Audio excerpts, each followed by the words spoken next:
네, 먼저 이렇게 마지막 저희 그 6월 28일, 6월 20, 저희가 6월 22일 날 개봉인가요? 6월 28일 날 개봉했고요. 그리고 한 달 반 정도 관객들하고 계속 이렇게 지속적으로 만났는데 마지막 주부에 이렇게 함께 해주셔서 너무 감사해요. 오늘 일요일인데 김혜연 배우님까지 오셨습니다. 인디스페이스에서 하는 마지막 관객과의 만남, 이후에도 관객들을 계속 만날 텐데요. 어떤 마음인지 감독님들 그리고 배우님들한테 직접 소감과 그리고 인사 듣도록 하겠습니다. 네, 안녕하세요. 첫 번째 에피소드 극장 쪽으로 연출한 유지영이라고 합니다. 개봉하고 나서 시간이 되게 많이 흐른 것처럼 느껴지고 왜 그런지 모르겠는데 근데 이렇게 많이 오늘 와주실 줄 몰라서 너무너무 감사드리고요. 오늘이 좀 마지막 집이라는 게 아쉽네요. 그래 아쉬운 만큼 질문도 많이 해주시고 하셨으면 좋겠습니다. 감사합니다. 네, 안녕하세요. 극장적으로 선미역을 맡은 김예은입니다. 저도 오늘 마지막이라고 해서 가족분들 모시고 또 마지막 관람을 했었는데요. 또 마지막이라고 하니까 너무 좀 아쉽고 서운하고 좀 영영 이제 앞으로 그러진 않겠지만 영화관에서 보지 못할 것 같다는 생각도 들고 그래서 마지막을 보는데 마음이 좀 뭉클하더라고요. 세 편의 영화 다 다시 보니까 더 좋고 그래서 오늘 더 즐거운 시간 많이 보내고 갔으면 좋겠습니다.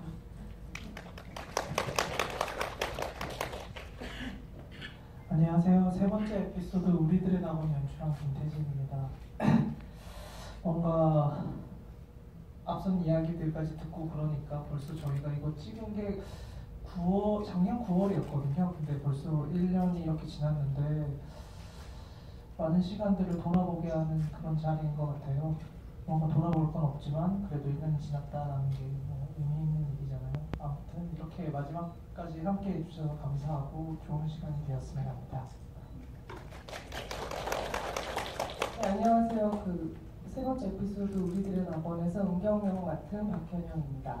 네, 이렇게 와주셔서 너무 감사드리고 오늘 벌써 한 달 반이나 지났더라고요. 네, 그래가지고 여름 초입에 개봉해서 이렇게 우리가 유례 없이 더운 여름을 보내고 있는데 또 마지막에도 이렇게 객석 많이 찾아와 주셔서 너무 감사드리고 또 글쎄요 요새는 정말 극장에서 영화 보는 게 굉장히 특별한 일이 되어가고 있는 것 같아요. 그러니까 물론 우리나라의 전 세계에서 정말 엄청나게 많은 관객을 보유하고 있는 나라이긴 한데 어쩐지 최근에는 확실히 집에서 주로 그러니까 극장이 아니라도 볼 수 있는 곳들이 워낙 많아서 좀 극장 관람 환경이나 이런 것들이 많이 달라지고 있는 것 같은데 그래도 여전히 제가 좀 오래된 사람이라서 그런지 옛날 사람이라 극장에 어쨌건 뭔가 애틋한 마음이 있는데 이렇게 또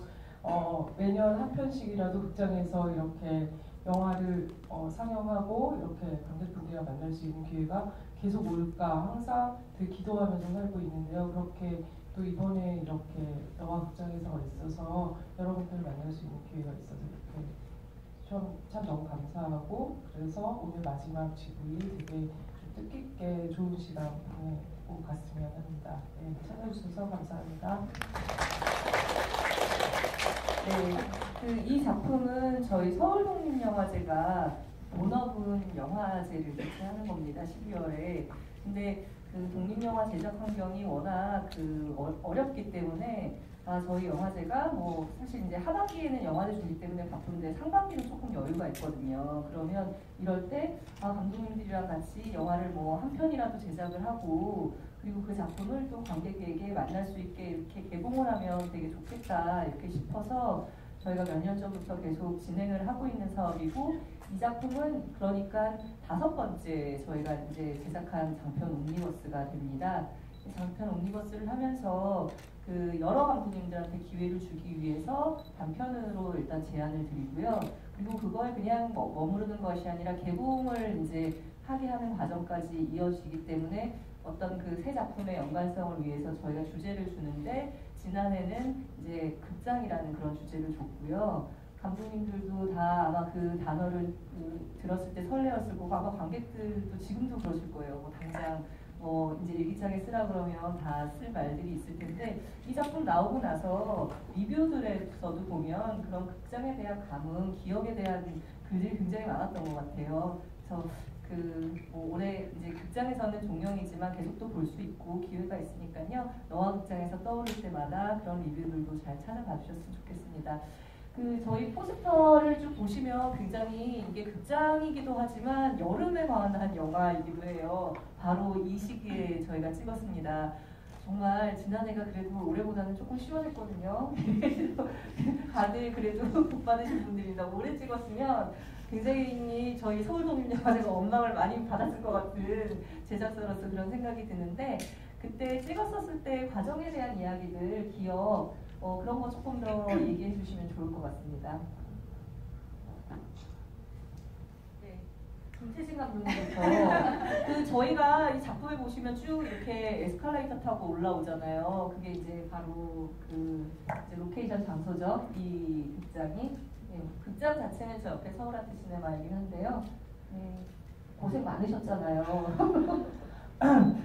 사실 극장이라는 키워드 자체는 특히 영화를 찍는 사람들, 영화를 좋아하는 사람들한테 되게 뜻깊은 공간이고 많은 추억들이 있어서 되게 좋은 기억들도 참 많은데 막상 이곳에서 찍으려고 하니까 쉬운 일이 아니더라고요. 생각해보면 극장에 쉬는 날도 없고 거의 아침부터 저녁까지 계속 상영도 하고 있고 굉장히 많은 사람들이 오가는 곳이기 때문에 여기에서 어떤 섭외를 해서 충분한 어떤 여건 속에서 영화를 찍는다는 게 거의 불가능에 가깝기도 하더라고요. 그래서 좀 많은 생각들이 들었던 것 같아요.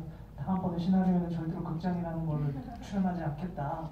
그러면서도 막상 또 이렇게 좋은 기회들을 얻어서 이 서울아트시네마에서 그리고 또 인디스페이스에서 되게 잘 협조를 해주셔서 막상 또 찍을 때는 정말 아무런 제약 없이 되게 재밌게 찍었던 것 같아요. 특히 스태프들이나 배우분들이 뭔가 좀 더 어떤 친숙한 환경들 속에서 영화를 찍는다는 것 자체가 막상 맨날 이 앞에 앉아서 이렇게 영화를 보고 다른 사람들과 이야기만 하던 곳에서 또 영화를 찍으려고 하니까 그런 것들이 되게 재밌더라고요. 그리고 자세히 보신 분들은 혹시나 알 수도 있겠지만 저희 극장 씬 찍을 때 총 2번에 걸쳐서 극장 쪽으로 김예연 배우님이 엑스트라로 나오시거든요.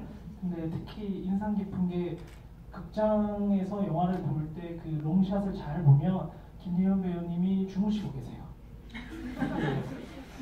네, 잘 눈을 뜨고 계셨어야 되는데 오자마자 조시더라고요. 그래서 그냥 촬영을 진행하면서 또 재밌었던 기억도 있었던 것 같아요. 네, 박변영 배우님도 9월 초에 찍었던 것 같은데 네, 원래 9월 초까지 굉장히 덥잖아요. 그래가지고 땀을 뻘뻘 흘리면서 뛰어다녔던 것 같은데 햇빛이 되게 따갑고 약간 그래서 별다른 특별히 연기를 할 필요가 없는 그랬습니다.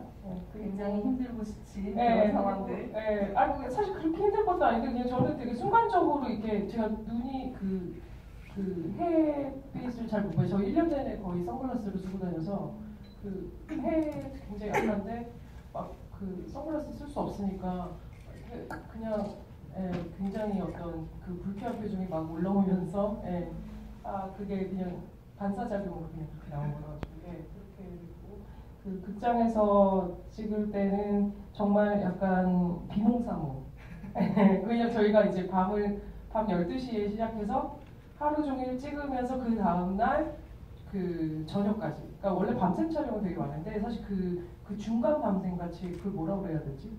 그렇게 찍는 건 잘 없거든요. 밤에 시작하는 경우가 잘 없죠. 네, 밤에 시작해서 자정에 시작해서 다음날 저녁 해 떨어질 때까지 찍으니까 와 오전에 정말 그러니까 다들 실질적으로 체력이 떨어졌다기보다는 그냥 뭔가 그러니까 아무리 올빼미 생활을 하던 사람도 아침에 보통 오전에는 잠이 들잖아요.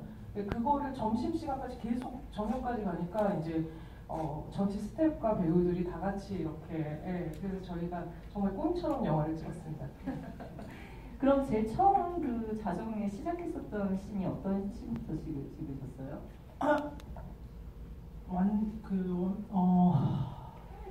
엄밀히 따지고 놓고 보면 그 화장실 씬 혜인 배우님이랑 현영 배우님이 만나서 잠깐 얘기를 나누는 그 씬부터 찍었고요. 근데 그 부분은 아시다시피 되게 브릿지 같은 역할이어서 조금 수월하게 촬영을 마쳤고, 사실 이제 진짜 죄송스럽다고도 할 수 있는 거는 그 다음이 이제 본격적 촬영이라고 할 수 있었는데 그게 바로 영화의 클라이막스의 골목씬이었어요. 네. 그렇게 찍으셨군요. 네. 이 작품 먼저 좀 얘기를 하면 이제 서울극장의 대관이 필요했어요. 사실 뭐 인디스페이스나 서울아트시네마 극장 안을 대관하는 게 그렇게 어렵진 않아요. 저희가 이제 커뮤니티가 형성되어 있기 때문에. 근데 이제 극장에 로비가 보여야지 되고 간판이 보여야지 되는데 서울극장에서 이제 처음에는 절대 어떤 방송국에 와서도 우리는 그때 이제 대관하지 않는다. 그렇게 이제 얘기를 했어요. 근데 PD님 그리고 감독님이 이제 열심히 설득을 해서 마지막에 이제 마음이 바뀌셔서 이제 허락을 일단 해주셨고요. 그래서 사실 굉장히 서울극장에 저희 영화는 고마워해야 되는 그런 처지이고요. 근데 이제 서울극장이 바로 그 직전에 그러니까 리뉴얼 공사를 했어요. 그러니까 예전에 서울극장이라면은 우리가 왜 생각하는 좀 그 낡은 극장들, 늘 찾아가던 어떤 극장의 정치들이 좀 남아 있었을 텐데 지금 이렇게 리뉴얼된 상황인데 그게 뭐 또 좋기도 하고 뭐 나쁘기도 하고 그랬을 것 같아요. 감독님 그때 당시에 좀 생각과 그리고 사실 영화를 계속 보면 이제 지금은 그 공간이 남으니까 뭐 좀 다른 느낌도 들 것 같아요. 1년이 지나고 나서 좀 그때 당시의 상황 그리고 극장이 그렇게 바뀐 거에 대해서 연출하면서 어떤 생각 드셨는지. 일단은 시나리오를 쓸 때부터 이 서울극장 서울아트 시네마를 완벽하게 이제 염두에 두고 직접 명시하면서 쓰게 됐는데, 말씀해주신 것처럼 여기가 되게 오묘한 공간이잖아요.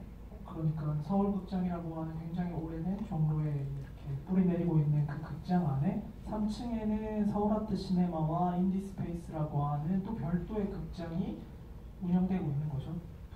그래서 처음 오는 사람들한테는 무조건 헤맬 수밖에 없어요.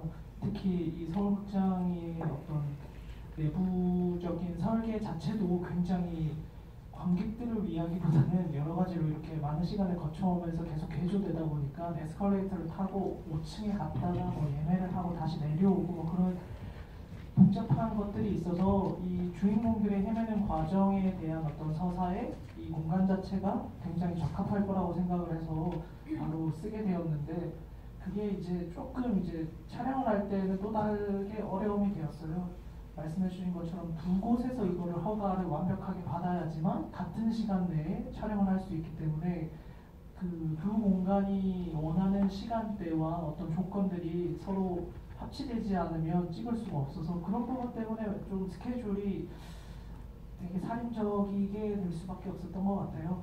근데 이제 또 촬영을 하면서 생겨난 문제는 시나리오를 쓸 때까지만 해도 리모델링에 대한 어떤 소식이 없었는데 이제 본격적으로 영화를 준비하려던 차에 리모델링이 시작되었고, 그게 끝나지 않는다면 그 공사하는 어떤 중간에 어떤 모습들도 다소 독특하게 담겨질 거라고 생각을 했는데 또 끝나고 나니까 약간 CGV 같은 느낌의 극장으로 리모델링이 되면서 되게 난감하던 것도 사실이었어요. 근데 종로라는 공간이 좀 그런 것 같아요. 여기에 오면 저 예전에 시간의 어떤 흔적들과 가장 요즘에 훨씬 더 발전되어서 트렌디한 어떤 모습들이 함께 혼재되어 있다라고 하는 게 여러 가지로 이 공간성이 서울극장이 좀 닮아가는 모습이 있는 것 같아서 또 그것 나름대로 매력이구나 하면서 생각보다 좀 걱정 않고 찍게 되었던 것 같아요. 여러 가지로 이 영화에는 적합한 모습이 있나라는 생각을 했던 것 같습니다. 네. 유지영 감독님이 이제 저희 세 작품 중에 제일 먼저 찍으셨어요. 그러니까 김태진 감독님은 이제 9월에 찍으셨다고 하셨잖아요. 근데 유지영 감독님은 더 뜨거운 8월에 에피소드 베프리카라고 하는 대구에서. 근데 제가 며칠 전에 대구를 갔는데 너무 시원해서 깜짝 놀랐거든요. 지금 서울이 좀 이상 기온 때문에 지금은 현재는 더 더운데 그 지난해 대구의 뭐 기온은 또 굉장했을 거고요. 그 뜨거운 시기에 그 원래 이제 뭐 또 시나리오를 예상하면서 쓰시기는 하셨지만 그때 제작 과정들, 뭐 스태프들도 좀에 대해서 더 얘기해 주셔도 좋을 것 같고요. 드리겠습니다. 그 사실 그 더위는 작년에는 그렇게 덥다고 저는 못 느꼈던 것 같아요. 저는 그러니까 작년에 좀 네, 작년에 저희가 촬영할 때는 이렇게 더위로 어떤 뭐 힘들었던 건 전혀 없었고, 근데 올해 사실 날씨가 그때 이제 이번에 대구 단편 오셨을 그 주에 좀 시원했고 그 전 주까지만 거의 죽음이었어요. 막 이렇게 차를 딱 타면은 찍혀 있는 그 아웃사이드 온도가 43도. 뭐 이러니까 거의 나가서 다닐 수가 없고, 제 그 대학교 때 제가 기숙사에 있었는데 그때 같이 있던 가나에서 온 친구가 여기 아프리카보다 덥다고, 진짜로 대구가 그렇게 얘기할 정도로 너무너무 올해는 너무 더웠고, 아무튼 좀 곰곰이 이제 생각을 해봤는데 에피소드를 이 영화를 찍을 때 사실 에피소드가 없었던 게 에피소드인 것 같아요. 그러니까 너무 제가 그 앞에서 너무 힘들게 장편 작업을 했던 것도 있고, 첫 장편이다 보니까 또 그리고 그 앞선 단편 영화들을 찍을 때와 비교를 해봤을 때 굉장히 무르르듯이 좀 걸리는 거 없이 찍었던 것 같아요. 처음부터 이제 배우도 제가 미리 생각해놓은 배우가 있었고, 캐스팅 의뢰를 했을 때 이제 예은 배우도 흔쾌히 하겠다고 했었고, 시나리오도 비교적 빨리 나왔고, 또 촬영 감독님도 여성분이셨는데 제 첫 작품 단편 영화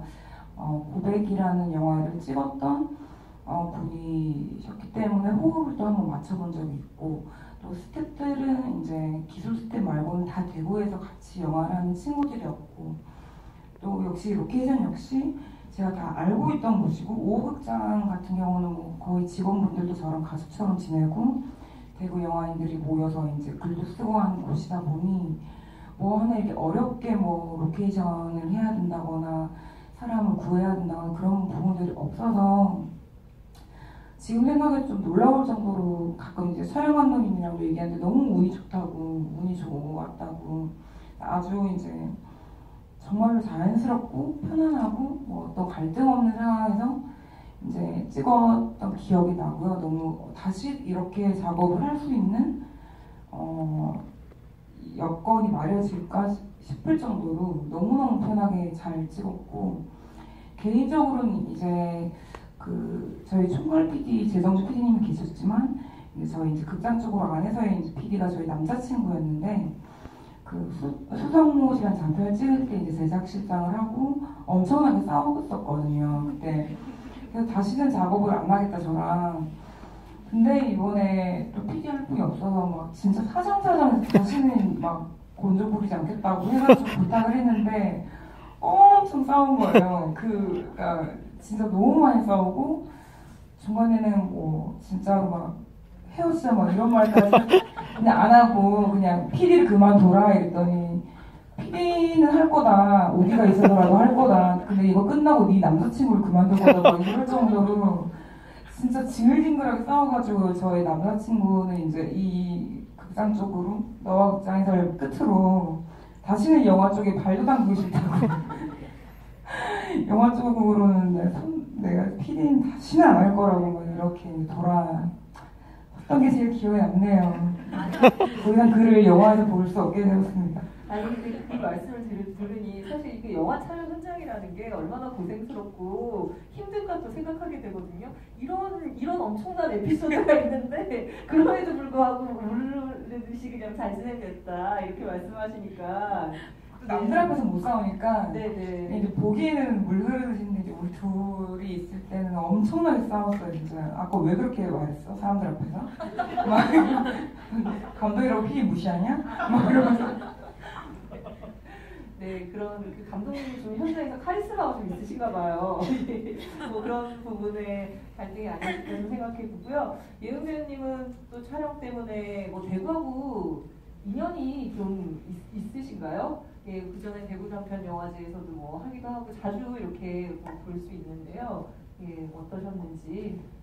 저도 되게 많이 생각을 해봤는데 갑자기 감독님 얘기를 들으니까 갑자기 그 한 순간이 떠오르는데요. 아, 네네. 오늘 다 얘기합시다. 점심에 아마 돈가스를 먹었다 했어요. 그리고 제가 저녁으로 식당을 갔는데 또 거기 또 돈가스 메뉴가 있어서 저는 아무 상관없이 먹었지만 감독님, PD님께 살짝 약간 어떻게 같은 메뉴를 두 번씩 시킬 수 있냐고 PD님은 웃으셨지만 뒤에서 약간 눈물이 보이는 채로 식사를 하셨다는 듯 거기서 받았습니다.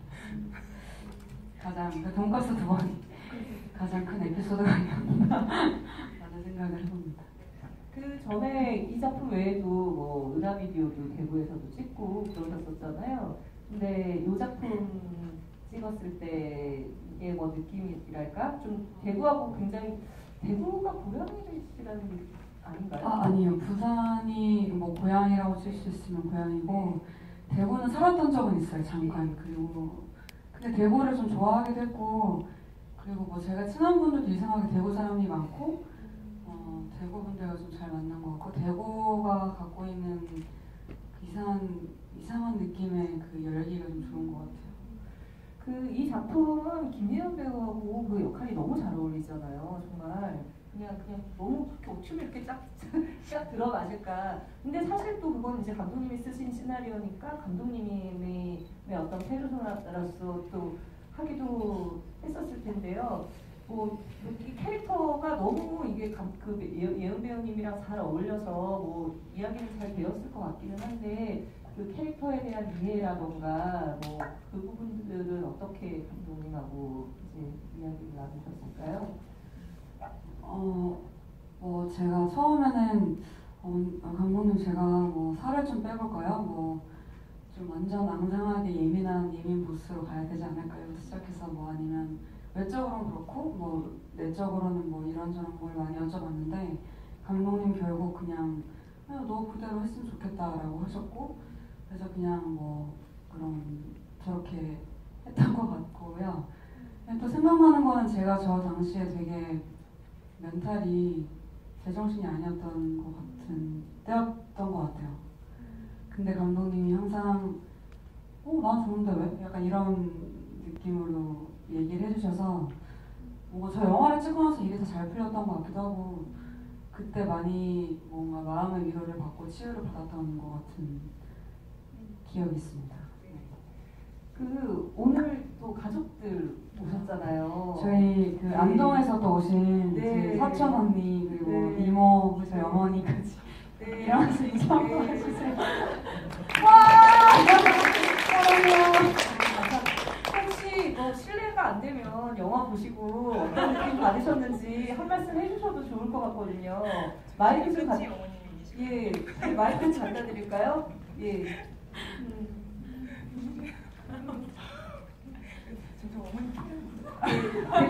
대표로 어머님이 네. 얼굴 표정이 좀 이게 마지막 동영지구일 때 이렇게 와주셔서 너무 감사한데 영화 보시고 어떠셨는지. 어머니 두 번 보셨습니다. 자식이랑 느낌이 잘한다 뭐 이런 느낌.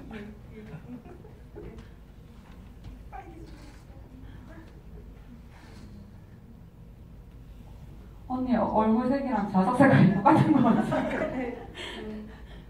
네네. 그럼 곤란하게 계속할 수 없으니까 너무 이렇게 멀리서 와주셔서 감사하고 말씀도 해주셔서 감사합니다. 그 관객분들 질문 받을게요. 저희가 여기 두 번째 줄 저희 앞에 질문해주시는 세 분에게는 배지를 드리고요. 두 분에게 배지, 그다음에 나머지 세 분에게는 저희 리뷰북 드리도록 하겠습니다. 네, 저는 우선 이 영화를 꼭 극장에서만 봐야 될 것 같아서 극장에서 세 번째 보고 있거든요. 우선 세 번째에서 먼저 봤었고 이제 개봉을 기다렸다가 오후극장에서 보고 이번 시어터를 못 갔네요. 인듀스페이스를 다시 이렇게 보고 했는데 저는 처음 너와 극장 쪽으로의 질문이 좀 있는데 포스터에도 등장하다시피 그 5시부터 7시까지의 클레오 아니스 바르다 감독의 그 영화가 등장하잖아요. 근데 지금 오늘 다시 새롭게 보니까 그 주인공이 4시부터 도착해서 6시까지 기다리는 거더라고요. 그래서 혹시 그런 부분이 클레오랑 일맥상통하다고 생각하셔서 넣으신 건지 아니면 뭐 어떤 다른 이유가 있는지 궁금합니다. 저 영화를 선택한 거는 그 영화를 이제 보셨을 것 같아서 말씀을 드리면 안 보신 분들을 위해서 말씀드리면 저 포스터에 있는 저 클레오의 5시부터 7시라는 영화는 그 극장 쪽으로의 선미가 극장에 들어갔을 때 이제 나오는 영화의 사운드로 쓰이고 있는데요. 그 첫 장면부터 이제 여주인공이 자기가 암에 걸렸을지 모른다 이런 그 타로점을 듣고 이제 그 검사 결과가 나올 때는 2시간까지 이제 굉장히 심란하고 어수선한 마음으로 거리를 배회하면서 이런저런 사람을 만나는 그런 얘기인데 영화 속에 영화가 나와야 되는 시나리오였고 그래서 딱 떠오른 게 이제 섭비의 상황과 비슷한 게 저 영화였어요. 근데 우연히 이제 저도 나중에 보니까 그게 5시부터 7시까지가 2시간이고 선미가 배회한 시간도 2시간이고 그런데 그런 건 뭐 처음에 계획했던 건 아니고 그러니까 크게는 이제 선미와 닮아있기 때문에 레퍼런스를 갖고 왔지만 뭐 그런 우연의 일치도 닮아 있었던 것 같아요. 그래서. 네, 또 다른 분 여기.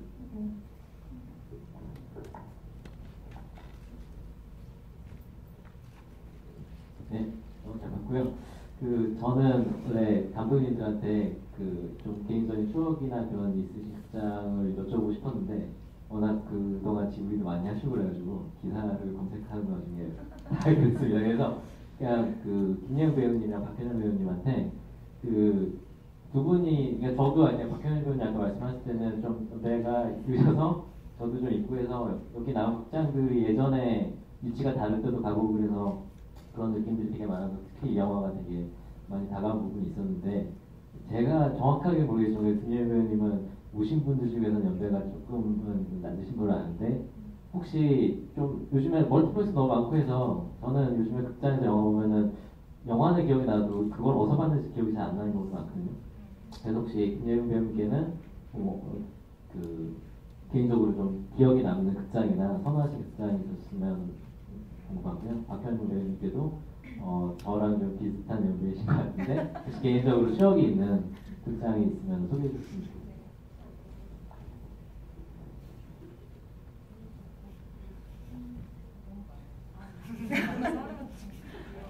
저는 생각해보니까 어렸을 때 외갓집에 갔을 때 그 앞에 안동 구시장에 있던 무슨 그 포스터를 저 정확히 기억 안 나는데 그림으로 그려놨던 이름이 뭐였죠?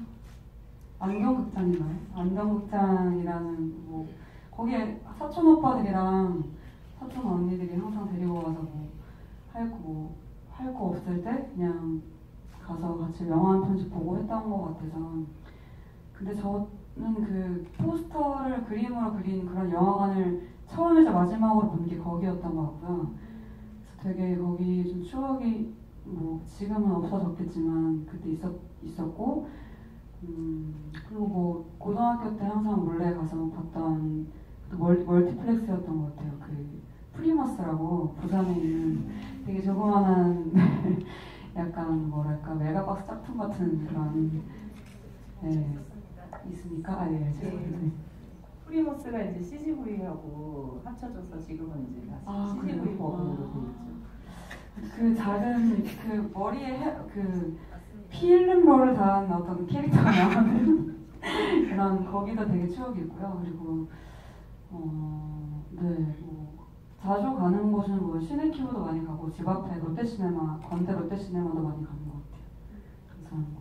네, 역시 그 연배가 프리머스로 하기 싫은데 하여튼 너무 많아서 사실 어떤 거를 왜냐면 얘기 안 했던 거를 얘기하고 싶은데 제가 얘기 안 했던 게 어떤 거고 이게 지금 약간 다 얘기하십시오. 아니 사실 너무 많아요. 뭐 대한극장부터 시작해서 예를 들면 대한극장, 그러니까 정확한 정확한 말씀이신 것 같아요. 정말 영화가 예전에는 어느 극장에서 뭘 봤지, 그때 걔랑 누가 있었고, 그러니까 맥락이 다 파악이 되면서 그게 하나의 스토리가 될 수 있다면, 그 멀티플렉스로 오면서는 확실히 진짜 띄엄띄엄, 만약에 그러니까 굉장히 중요한 어떤, 예를 들면 뭐 첫 데이트 때 같이 갔다, 아니면은 되게 좋아하는 어떤 사람이랑 같이 갔다, 이런 거 빼고는 절대 다수는 전혀 어디에서 봤는지 전혀 모르겠어요, 정말. 근데 지금 기억에 남는 어떤 극장은 일단 제가 제일 지금 사라진 걸로 생각하면 다 사라졌는데요.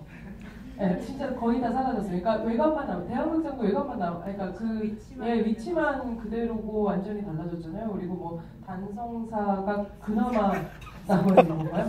아니 피카디리가 남아있어. 피카디리가 받을 수 없나요? 교과서는 좀 봤어요. 너무 많아요. 그런데 저기 막 고스톱극장 뭐 이런 거 있잖아요. 네. 스카라 극장 이런 거. 네, 이름도 이상해요. 예전에 뭐 저쪽에 뭐 동아 연세전자리도. 네, 맞아요. 제가 국제극장. 시간이었나? 네, 제가 국제극장 ET 봤었거든요. ET? 네. 1986년. 네, 저 초등학교 때 그때 정말 너무 감동적이어서 제가 정말 그거, 그리고 그때 그 국제극장 위치가 광화문이었는데 너무 좋았어요. 약간 딱 나오면 이렇게 광장 같이 약간 그 제가 나중에 그 기억이 어떻게 남아있냐면 약간 북한 화면 보여줄 때랑 여러분 그거 아시죠? 김일성로 그 거기가 광화문이랑 똑같이 설계돼 있다고 제가 알고 있는데 그게 그렇게 알고 있는데 그 화면을 보니까 저거 내 기억 속에서 본 여기까지 하시겠죠? 그런 게 있고 그다음에 그 얘기를 하고 싶다. 그 예전에 뭐 시네하우스에 되게 뭐가 많아요. 네, 그 죽은 시인의 사회랑 러브레터 되게 뒤늦게 개봉했을 때 시네하우스라고 그 신사동에 있는 그 극장이 특별히 기억에 남고 그냥 학창 시절 때 굉장히 그 감동받았던 기억이 있고요. 그리고 제가 제일 좋아하는 것은 동시상영 극장입니다. 동시상영 극장 학교 다닐 때 땡땡이 치고서 들어가서 그 M 버터플라이 봤던 그 캬바레 위에 있었던 동시상영 극장, 그 극장에 있었던 한 10명의 여성 관객분들 어디 계신지 모르겠지만 어디 계신지 모르겠지만 진짜 제 마음속에는 남아있습니다. 네, 감사합니다. 네, 아마 그 지금 여기 객석에 계신 분들은 이렇게 기억에 남는 극장들이 뭐 이런 인디스페이스나 서울아트시네마나 뭐 이런 것이 그렇지 않을까 싶은데요. 혹시 관객분 중에 이렇게 극장에 대한 어떤 추억들 좀 나누고 싶은 분 있으면 좀 더 얘기 나눠주셔도 좋을 것 같거든요. 그러니까 기억나는 극장, 지금은 사라졌지만 혹은 지금도 있지만 거기서 좋았었던 영화 없으신가요? 네, 괜히 제가 또 무리수를 던져가지고요. 네, 그러면 작품에 대해서 조금 더 이야기를 좀 나눠볼게요.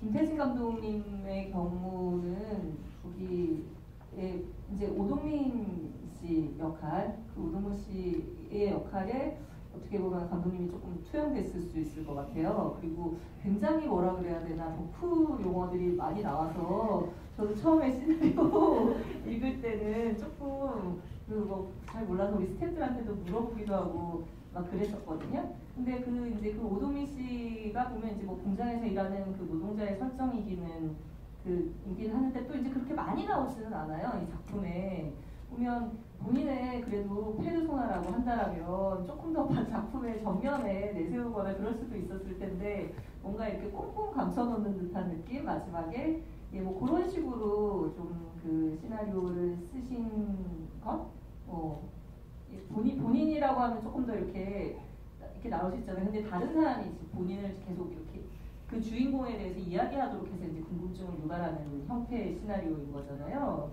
예. 그곳에 대해서 좀 얘기를 해주실 수 있을까요?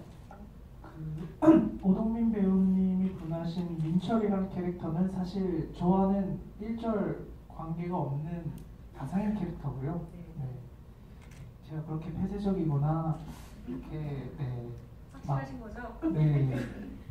아무튼 일단은 시나리오를 처음 쓸 때 구상했던 혹은 염두에 뒀던 몇 가지 아이디어들이 있었는데 그 중에 첫 번째는 극장을 찾아가는 어떤 여정의 이야기일 것, 그러면서 자연히 다양한 사람들을 만나는 어떤 우연과 선물 같은 것이 결국에 영화의 산실이 아닌가 하는 어떤 생각에서 비롯된 거기 때문에 그 민철이 주인공이 아니라 이제 은정이 주인공이 되어야 한다고 생각했고요. 그 다음에 은정이 이제 나타나고 있는 그 생산직 반장 여성이라는 것도 제가 영화에 이제 나름 어떤 많은 관계들을 맺고 있다 보니까 제 주변에는 사실 그렇게 흔한 속성의 인물은 아닌 것 같아요. 근데 어느 순간 제 주위를 좀 더 차분히 둘러보니까 그 소수라고 생각했던 사람들이 생각보다 제 주변의 친구들이나 가족들 안에서도 많이 있더라고요. 그래서 새로운 관심이 들기 시작해서 그런 인물들을 그리는, 하지만 내가 너무 익숙하게 보아왔던 방식대로 자연히 담겨지는 게 아닌 좀 다른 어떤 모습들을 보고 싶은 생각에서 그 캐릭터의 어떤 비일상적인 어떤 모습들을 좀 더 많이 찾게 되었던 것 같아요. 그렇기 때문에 네, 자연히 어떤 민철이라는 캐릭터보다는 은정이 더 중요하게 되었고요. 또 다르게 생각하고 있었던 것 중에 하나가, 사실 이 영화는 다소 좀 사람들이 느끼기에는 낭만적이고 희망적이라고 생각할 수도 있겠지만 실상 저라는 사람은 굉장히 비관적이고 염세적이거든요. 그런 부분 때문에 실제로 많은 사람들한테 좀 얘기를 듣기도 하는 그런 정도인데, 이맘때 제가 들었던 생각이 과연 굉장히 많은 사람들을 관계하고 만나고 살아가면서 정말로 그 사람에 대해서 우리가 완전하게 알고 있는가, 그런 생각이 많이 들었어요. 다소 피상적으로 그 사람을 생각하고 저마다 다른 어떤 생각들을 가지고서 그 사람에 대해서 얘기하는 그런 모습들이 실상 이 영화에서도 계속 한 겹 한 겹 그 민철에 대해서 풀어서 앞으로 나아가지만 모두가 하는 이야기가 다르고 막상 만나서 민철이를 이제 마주하려고 할 때에는 앞선 이야기들과는 전혀 상관없는 어떤 모습이 기다리고 있고 하는 그런 것들이 당시에 제 어떤 생각들이 이렇게 얼기설기 엮여서 만들어진 이야기여서 그런 방향으로 흘러가게 된 것 같습니다.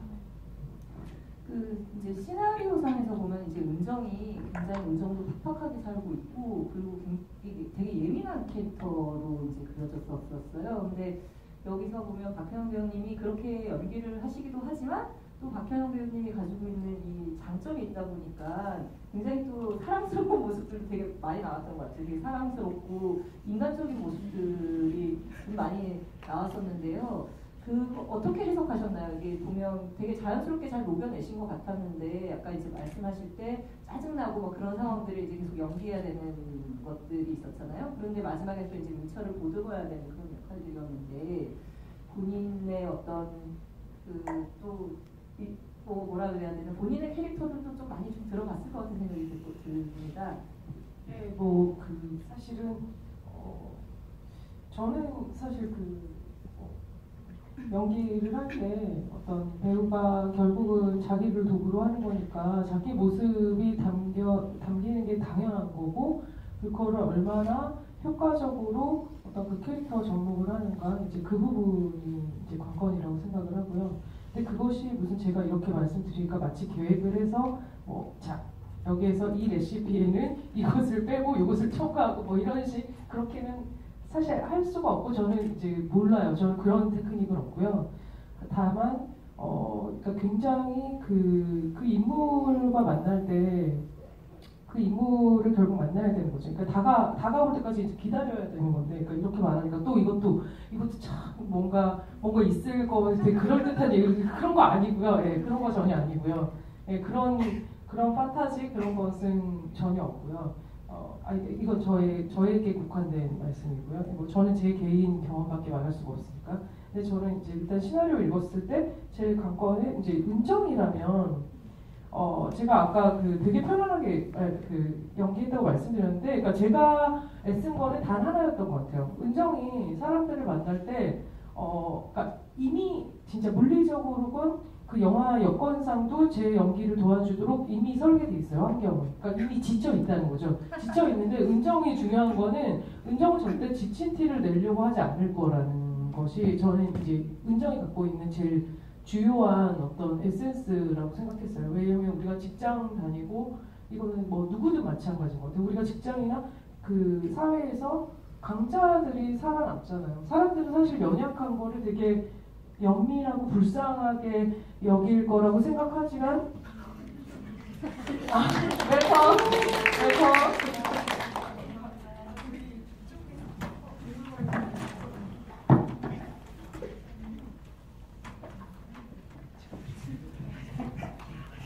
아, 네. 이런 또 깜짝 이벤트를 저희가 마련했습니다. 저 얘기 마저 해도 되나요? 박현호 배우님 마저 말씀하시고요. 네.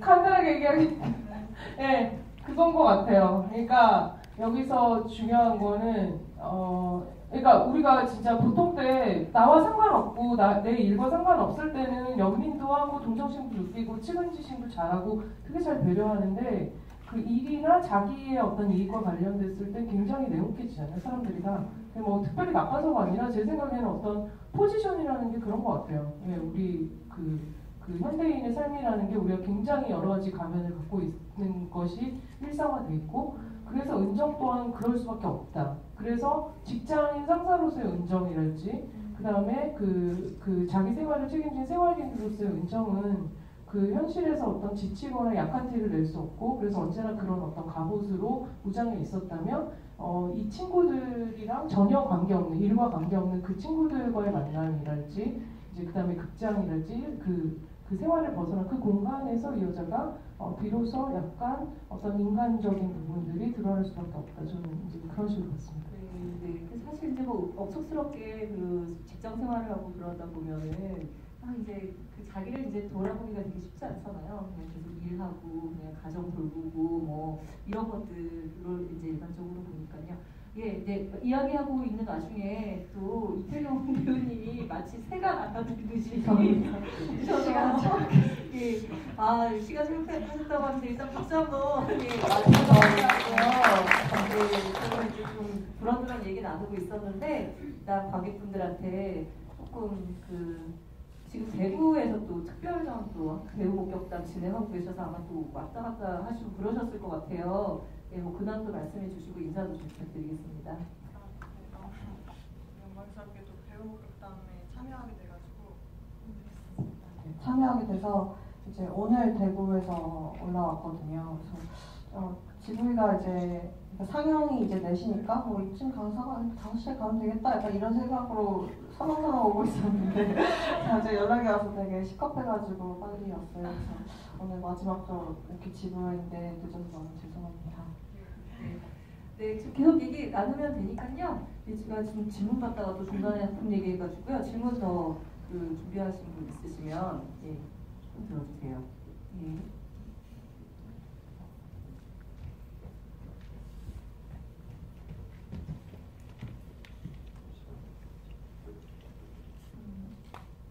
말씀드리고 싶은 거랑 질문드리고 싶은 게 있는데 유지영 감독님인데 저는 이 영화가 좋은 게 표면적으로 봤을 때는 선미가 어떤 남자랑 데이트를 할 뻔했던 이야기같이 보이지만 마지막 엔딩을 보게 되면 이건 사람에 대한 이야기고 선미에 대한 이야기라는 확신이 되게 엔딩이 좀 크게 들렸고, 그래서 저는 이 영화가 선미의 이야기 같아서 좋았는데요. 감독님이 직접 시나리오를 쓰시면서 선미에 대해 어떤 마음이 드셨는지 여러 GV를 다니면서 감독님이 말씀하셨던 게 다 기억에 남는데 선미에게 감독님의 모습이 투영이 되어 있기도 하지만 감독님은 여전히 자기 자신을 잘 모르겠다고 그런 말씀을 하셨던 만큼 선미에 대한 마음이 어떠신지 좀 궁금하고, 저는 살면서 한 번도 대구를 가보지 못했고 오곡극장도 한 번도 가보지 못했는데 이 영화 때문에 대구에 처음 가보고 오곡극장에 처음 가봐서 저는 이 영화가 되게 뜻깊어요. 그래서 약간 대구 하면 극장 쪽으로 같은 그게 딱 상상이 되거든요. 그래서 감독님은 관객들이 이 영화를 어떻게 생각하고 마음에 담았으면 좋겠는지 그런 게 궁금해요.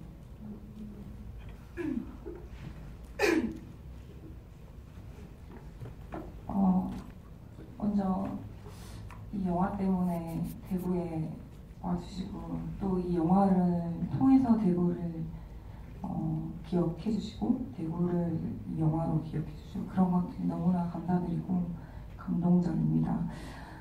일단 선미는 글쎄요 이렇게 말이라는 게 정확하게 전달이 되는 것 같지가 않아서 제가 GV를 할 때마다 어떤 얘기를 했는지 다 기억이 잘 나지 않고 또 오늘 하는 말은 또 다른 말일 수도 있겠지만 매 순간 전달을 잘못할 때도 그래도 가장 가깝게 제가 마음을 전달하려고 이제 노력을 하는 것 같은데 선미는 저랑 많이 닮아 있고 그런데 어떻게 보면 이 영화는 선미에 대한 영화이기도 하지만 사실 선미는 캐릭터가 있다기보다는 되게 많은 그러니까 선미들이 주인공인 것 같아요. 이 영화에는 마지막에 그 우유 투입구에서 손이 나오는 그거가 이제 그 이미지가 결국 제가 영화를 통해서 말하고 싶었던 누구나 어떤 사람을 필요로 하고 내 곁에 누군가를 두고 싶어 하지만 정작 그 거리가 너무 가까워졌을 때는 그것이 불편해지고 또 너무 가까워져서 그 소중한 것들을 잊어버리고 존중하지 않아서 멀리하게 되기도 하고 또 그래서 또 사람을 원하기도 하고 또 원하면 멀어지고 그런 관계들이 결국은 지금의 어떤 점점 갈수록 이제 개인주의적인 성향이 더 깊어지잖아요. 그런 것들에 대해서 제가 얘기를 하고 싶었고 그 어떤 현대인들 중에 하나인 선미를 이제 영화의 주인공으로 내세웠던 것 같아요. 그래서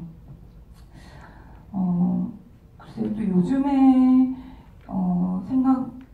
지금의 현재에 제가 보는 또 선미는 그때 선미라는 캐릭터를 만들었을 때보다 더 좀 복합적으로 보게 되는 것 같아요. 그러니까 제가 요즘 인간관계를 하는 데 있어서 좀 되게 더 방어적으로 된다는 생각이 들어요. 그러니까 사람을 많이 만나게 되면서 좀 더 방어 기제가 작동을 하게 되고 약간 더 숨고 싶게 되고 그러니까 저를 드러낸다는 것 자체가 그 말보다는 글이 더 편하고 말하는 게 좀 주저하게 되고 또 글보다는 그냥 내가 행동으로 보여주는 게 더 진심이라는 생각이 들고 그러다 보니 지금의 어떤 지금 바라보는 선미가 훨씬 더 좀 갇혀져 있는 느낌이 들고 저랑 좀 더 비슷한 것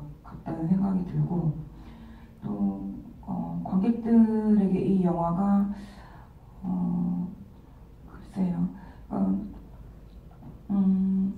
저는 이 영화가 위안이 되지 않을까라는 생각이 들어요. 제가 어떤 영화를 만들었을 때 관객들한테 어떤 느낌을 줄까, 이 영화가 어떤 정서나 어떤 주제를 전달할까는 사실 크게 관심이 없고 내가 뭘 표현하고 싶고 그러니까 내가 이번 영화를 통해 성취하고 싶은 게 뭔지가 사실은 더 관심이 많은 편인데 이 영화는 이상하게 위안을 줄 거라는 좀 느낌이 들어요. 이런 저와 같은 혹은 선미와 같은 분들이 되게 많을 거라는 생각이 들고 그래서 위안을 받아가셨으면 좋겠다 이런 생각을 합니다. 네, 질문 감사하고요. 또 더 질문 받을게요. 제일 뒤에 계신 분.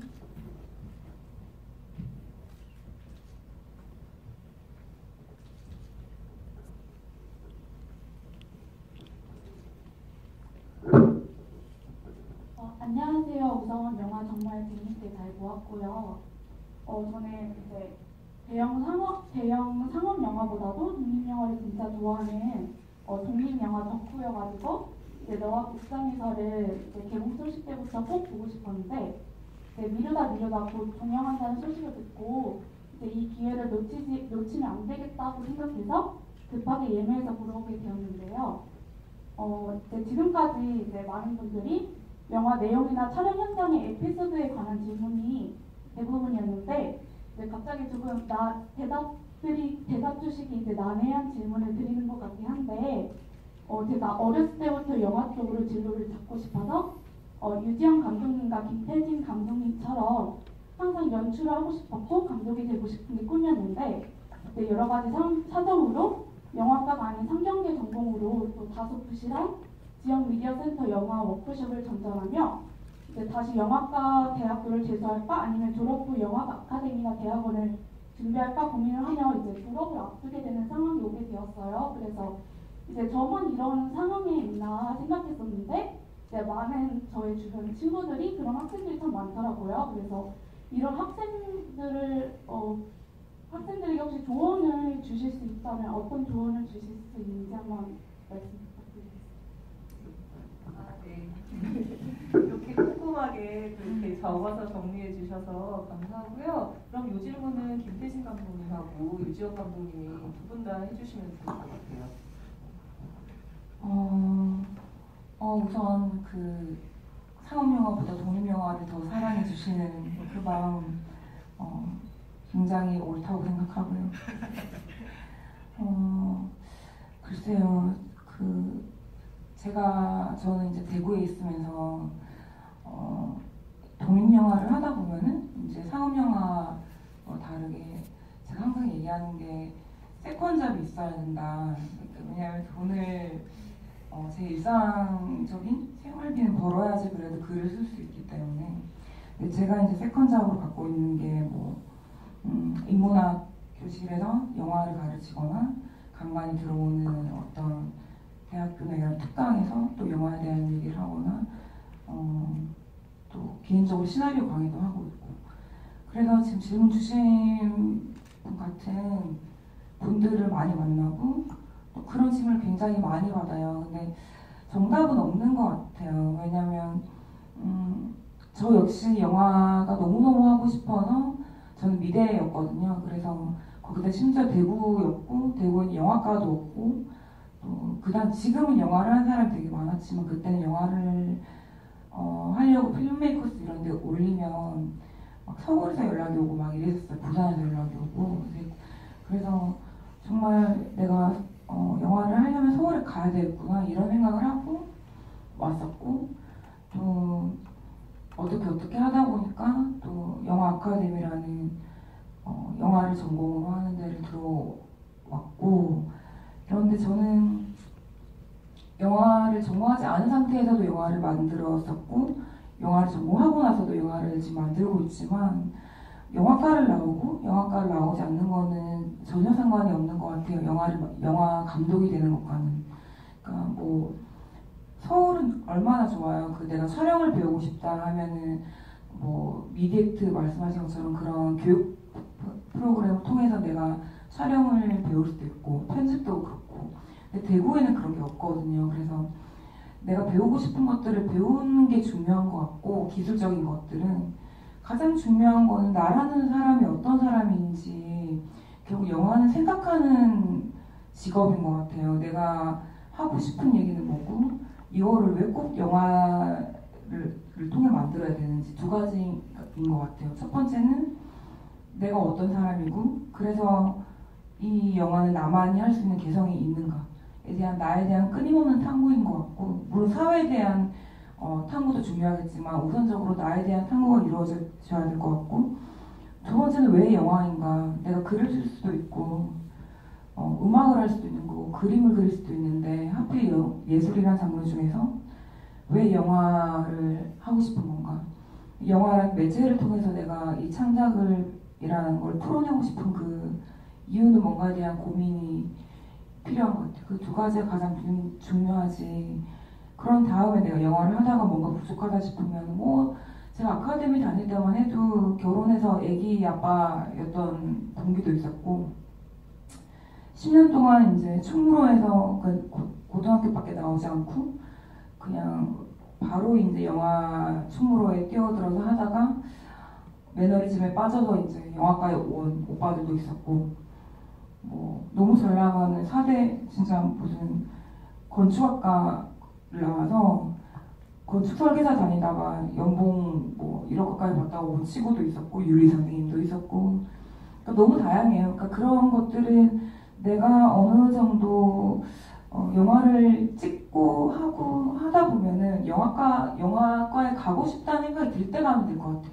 근데 그게 절박하지 않을 때는 갈 필요가 없다고 생각을 하고, 영화과를 갈지 말지에 대한 고민은 보다는 제가 앞서 말씀드렸던 자기 자신에 대한 고민과 왜 영화를 통해 해야 되는지를 먼저 생각해 보시는 게 더 중요할 것 같다는 생각이 들어요. 네, 말씀 감사합니다. 김태진 감독님으로 가기 전에 전 아까 사실 이게 저희 이제 이태경 배우님 모셨는데 이게 이제 GV 과정이잖아요.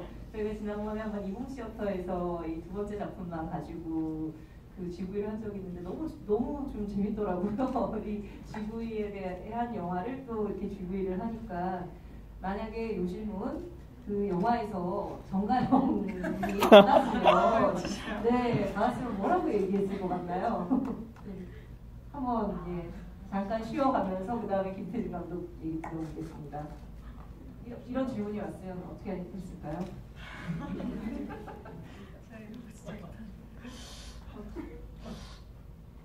그냥 뭐 평상시 생각 말씀하시면 됩니다. 그냥 뭐 어떻게 살든 삶이 힘들잖아요.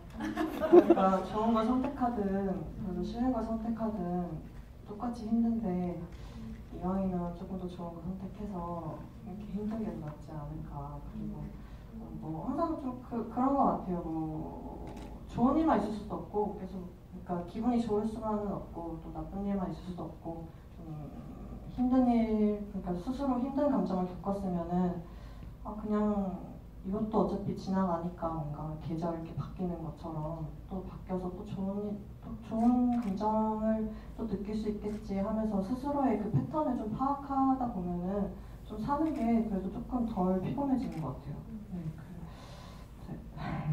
하고 싶은 거 하라 뭐 그런 뜻인 거죠? 네네네. 네, 알겠습니다. 김태진 감독님 좀 말씀 부탁드릴게요. 뭔가 앞선 두 분께서 너무 인생에 대해서 이렇게 깊게 생각해볼 말을 하시는 바람에 오히려 제가 생각에 많이 빠지게 되었는데 사실 좀 그런 것도 있었어요. 이 민철이라는 캐릭터, 우리들의 낙원에서 민철이라는 그 캐릭터를 영화에서 구체적으로 드러내지는 않지만 질문해 주신 분들과 같은 사람들이 제 주변에도 많이 있거든요. 그래서 그런 사람들을 생각하면서 좀 그리게 됐던 게 있어요. 사실 저는 20살부터 이제 영화학교를 나와서 또 다른 영화학교를 진학할 만큼 그 어떤 과정과 주변인들이 이미 영화를 만드는 그런 분위기들과 시스템을 가지고 있어서 솔직히 제가 열심히 안 해도 자연히 영화를 만들 수밖에 없는 어떤 수동적인 환경을 많이 이용했던 것 같아요.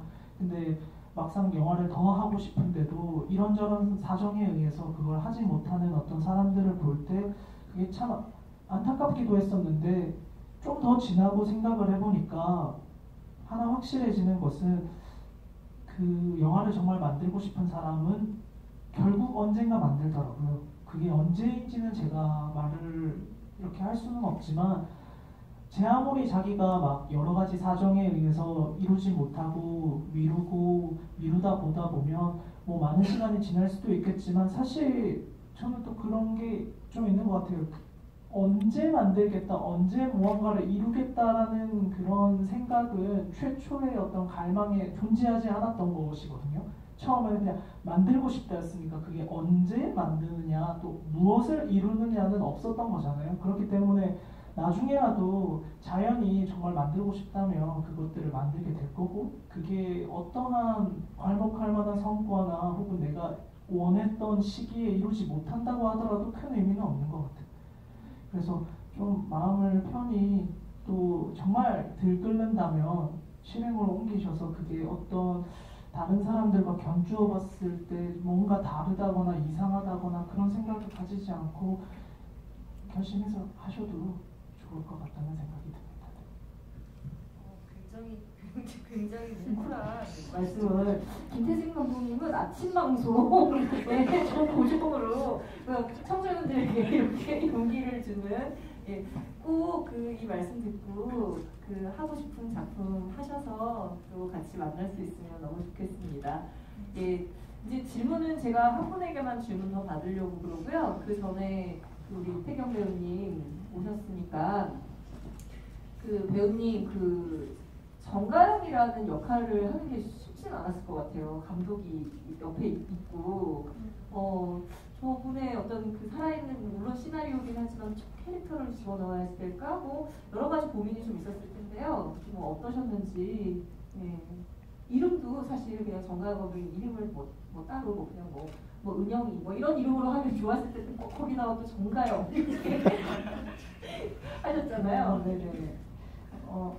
처음에 마냥 그 제안을 받고 이제 오디션을 보고 하기로 했을 때는 그냥 마냥 좋았는데 이제 준비하는 단계에서 말씀하신 것처럼 조금 이렇게 좀 긴장이 많이 됐었어요. 근데 정가영 감독님을 좋아하는 그 이유가 영화도 그렇지만 어쨌든 정가영 감독님의 연기를 저희가 또 좋아하는 것 같거든요. 그래서 어떻게 이렇게 연기 잘하는 어쨌든 제가 이렇게 연기 잘하는 분이랑 같이 하고 그분이 어쨌든 저를 연출을 한다는 게 되게 조금 긴장이 유독 많이 됐었는데 많이 말했지만 따라하려고도 조금 많이 노력을 했었는데 그게 조금 쉽지 않았어서 그냥 편하게 하려고 마음을 먹으니까 오히려 현장에서 좀 즐기면서 할 수 있었던 것 같고 사실 감독님이 저한테 이렇게 부탁을 한 적은 없어요. 이게 이름이 정가영이랑 이름이 거론이 되니까 이렇게 해주세요라는 언제 같은 건 전혀 없었고 그냥 시나리오만 주시고 이렇게 해주세요라고 했기 때문에 그냥 저 혼자 상상했을 때 정가영 감독님처럼 보여야 되지 않을까라는 좀 약간 그 속에 좀 갇혀 있었던 것 같아요. 그거를 이제 촬영 거의 직전에 깨달아서 다행히 그래도 조금 편하게 할 수 있었던 것 같고 정가영 감독님도 현장에서 거의 큰 터치 없이 어떤 특정 부분들만 본인이 원하는 느낌이 나오도록 이렇게 디렉팅을 해주시고 나머지는 제가 해석한 방향으로 제가 하고 싶은 방향으로 이렇게 할 수 있게 많이 푸시를 해줘서 되게 재밌게 촬영을 했었어요. 대부분 다 시나리오에 있었던 내용들인데요. 이렇게는 그래도 현장에서 즉석으로 나온 애드립이나 이런 것들은 없었나요? 관객이든 연기자들. 근데 진짜 놀랍도록 다른 게 하나도 없어요. 심지어 그 관객분 배우 중에 이렇게 손전등 켜는 것도 이제 시나리오에 다 있고 조금 이렇게 말을 실수하는 부분까지도 그런 디테일 이렇게 말을 이렇게 했다가 갑자기 바꾸는 그런 습관들 있잖아요. 그런 것까지 대본에 다 써져 있어서 대부분의 배우분들이 좀 그거를 했었는데 미나가 이렇게 질문할 때 어떤 대사인지 정확히 기억 안 나는데 이렇게 손들고 어떤 질문을 답변을 약간 이런 식으로 바꾸는 걸 이제 대본대로 했었다가 아마 그것만 몇 번 좀 다르게 해봤던 것 같아요. 그냥 실수하지 말고 그냥 쭉 말해볼까요? 이런 식으로 하긴 했는데 제가 생각했을 때는 그냥 대본상의 대사로 썼던 것 같거든요.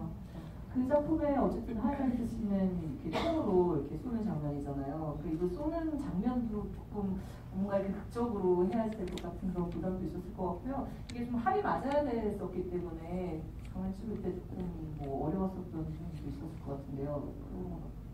네, 좀 유독 이렇게 하이가 좀 되어 있었던 것 같아요. 이게 좀 긴장도 되고 이런 이제 상황에서 미나가 이제 여기 앉아 있으면 저기에 이제 물줄기 이렇게 그 호스가 저기 해가지고 이제 그걸 해주시는 분이 서 계시는 거예요. 제가 일어나서 쏘는과 동시에 미나가 액션을 취하고 그분이 눌러야 이게 피가 터지는 약간 그런 건데 이제 의상을 그래도 몇 벌 더 준비하기는 했었는데 아무래도 조금 충격이 있다 보니까 미나가 힘들 수도 있고 정가영 감독님이 좀 많이 걱정을 많이 했어서 저는 그냥 사실 어려운 게 많이 없었어요. 그냥 일어나서 하는 거에 미나랑 이제 감독님이 그걸 맞춰서 해주는 거기 때문에 그래서 그래도 많이 안 가고 아마 기억에는 한 2번 정도, 2-3번 정도 갔었던 것 같은데 그래도 이렇게 합의 한 번 해보니까 또 다음에는 바로 잘 맞아서 큰 어려움 없이 했었어요. 네, 알겠습니다. 그러면 마지막 질문 받겠습니다. 마지막 질문으로 시간이 지금 저희 한 1시간 정도 진행했는데요. 저희 조명이기는 하지만 마무리할까 싶습니다. 예? 마무리를요? 받을 수가 없나요? 네, 그러면은 마지막 질문을 못 받으면 좋겠습니다. 시간이 없어서 그렇게 하는 걸로 하고 정말 사실 진짜 계속 저희가 감사하다라는 말 여러 번 하고 있는데 정말 너무 감사합니다. 이게 저희가 이제 1년을 이렇게 쭉 함께 했었던 그 작품이라서 애정도 되게 크고 그리고 되게 뿌듯하기도 하거든요. 이 여화극장에서라는 작품으로 사람들이 어떤 극장에 대해서 함께하게 하는 그런 생각. 그리고 그 광주에도 보면 광주 독립영화 전용관이 있어요. 거기서는 고정 프로그램으로 너와 극장이라는 게 생겼어요. 예, 어떤 프로그램이냐면은 이를테면 이제 유지영 감독님이 모셔서 그 사람들이랑 같이 영화 보고 이야기 나누는 그런 프로그램이에요. 그분들이 아마 너와 극장에서로 하고 싶었을 건데 저한테 물어보면 그냥 제가 하라고 했을 텐데.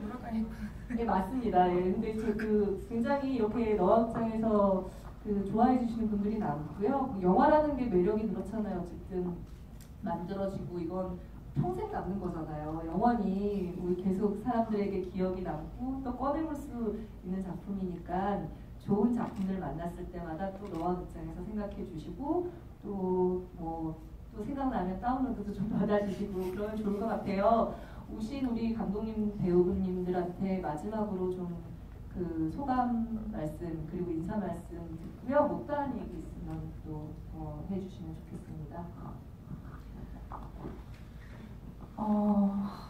참 아쉽네요. 사실 여기 오늘 제가 내고서 올라오고 전에 별 감흥 같은 게 없었고 쥐비를 사실 하면서 제가 이제 첫 장편 영화를 개봉을 하고 수성모술 개봉하고 이제 연달아 이 영화를 개봉을 하면서 쥐비를 하는 게 너무 힘들더라고요. 성격에 맞지도 않고 쥐비 하는 거 너무 힘들다라고 생각을 했는데 오늘 또 마찬가지로 항상 그런 생각으로 이렇게 관객분들을 만나고 보면 그 관객분들한테 항상 에너지를 얻어가요. 그리고 또 까먹고 다음 주에 집에 있네 이러고 어떡해 하고 또 오면서 에너지를 얻어가고 이런 건데 오늘은 좀 더 특별했던 것 같아요. 그래서 관객분들 한 분 한 분 다 얼굴을 좀 담아가고 싶어서 계속 쳐다봤는데 글쎄요. 그냥 지금 이렇게 보면은 앞줄에도 특히 그러시고 항상 오시는 분들이 계세요. 독립영화를 많이 사랑해주시고 여기 계신 분들은 다 이런 다양성 영화들을 많이 찾아봐 주시는 관객분들이라서 글쎄 긴 말보다는 계속해서 영화를 만들 거고 또 더 성숙한 더 좋은 관객분들에게 더 많이 만날 수 있는 영화를 가지고 또 극장에서 또 만났으면 좋겠습니다. 네, 영화를 열심히 만들겠습니다.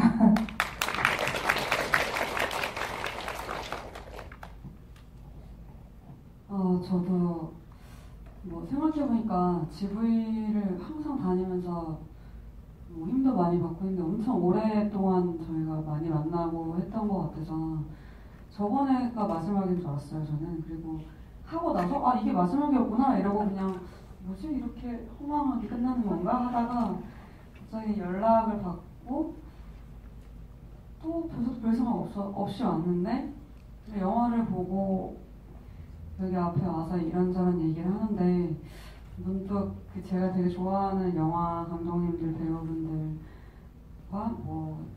소독제 분들과 모든 분들 그리고 관객분들과 하는 시간이 이 영화로는 또 마지막이라는 게 좀 이상하게 기분이 좀 울컥하네요. 그리고 더 좋은 정말 지영 감독님 말처럼 더 좋은 영화로 더 좋은 연기로 자주 뵐 수 있었으면 좋겠습니다. 좋은 배우가 되겠습니다. 감사합니다. 네, 저도 유지영 감독님이랑 예은 언니 얘기했던 거에 되게 많이 동의를 하는데 저도 좀 되게 많이 아쉽고 또 이렇게 GV 다니는 게 성향상 사실 되게 많이 좀 힘들었었어요. 그래서 뭔가 이렇게 막상 오면은 또 즐겁고 막 행복하게 집에 돌아가는데 오기 전까지는 되게 좀 두렵기도 하고 뭔가 나한테 질문이 오면 어떡하지 이런 생각도 사실 하고 그 질문에 답변에 영화를 되게 잘 보셨든 못 보셨든 제가 실망감을 안겨드릴까 뭐 이런 생각도 했었고 뭐 그랬는데 어쨌든 오늘 이제 종현 GV에 늦을 생각은 없었는데 늦어서 너무 죄송하고 그리고 정강원들도 안 계신 게 조금 아쉽기도 하고 그런데 연기는 항상 뭐 영화 만드는 거나 연기하는 거나 항상 좀 고민을 하는 것 같아요. 뭐 요즘에 드는 생각은 연기를 뭐 잘하는 것만 아니라 이런 것도 또 잘하고 또 이렇게 여러 번 와주시고 또 새로운 분들이 잘 봤다고 해주시고 여러 번 이렇게 와주셔서 이렇게 무한한 사랑을 주시는 거를 그냥 되게 당연한 뜻은 아니어도 되게 기분 좋게 마냥 기분 좋게 받아들일 수 있는 것도 어떻게 보면 또 좋은 배우의 덕목일 수도 있겠다라는 생각을 요즘은 좀 해요. 근데 그게 되게 미안한 마음이 저는 항상 먼저 들어서 그래도 너무 감사드리고 저도 앞으로 좋은 영화 많이 찍을 수 있게 계속 열심히 하겠습니다. 너무 감사합니다.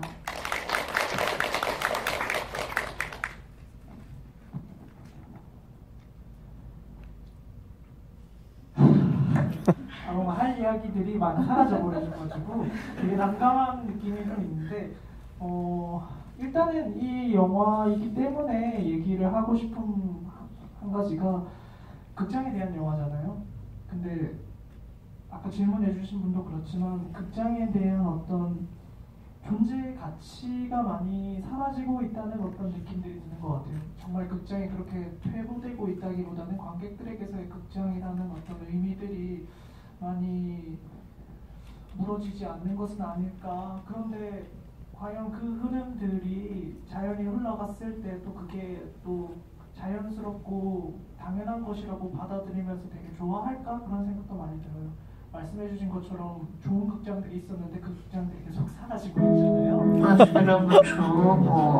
그래서 저희가 이렇게 다양한 心理上感很深，可是还会对别人很好的，就不管我们是日本人还是哪里的人。 빨리 정리를 하도록 하겠습니다.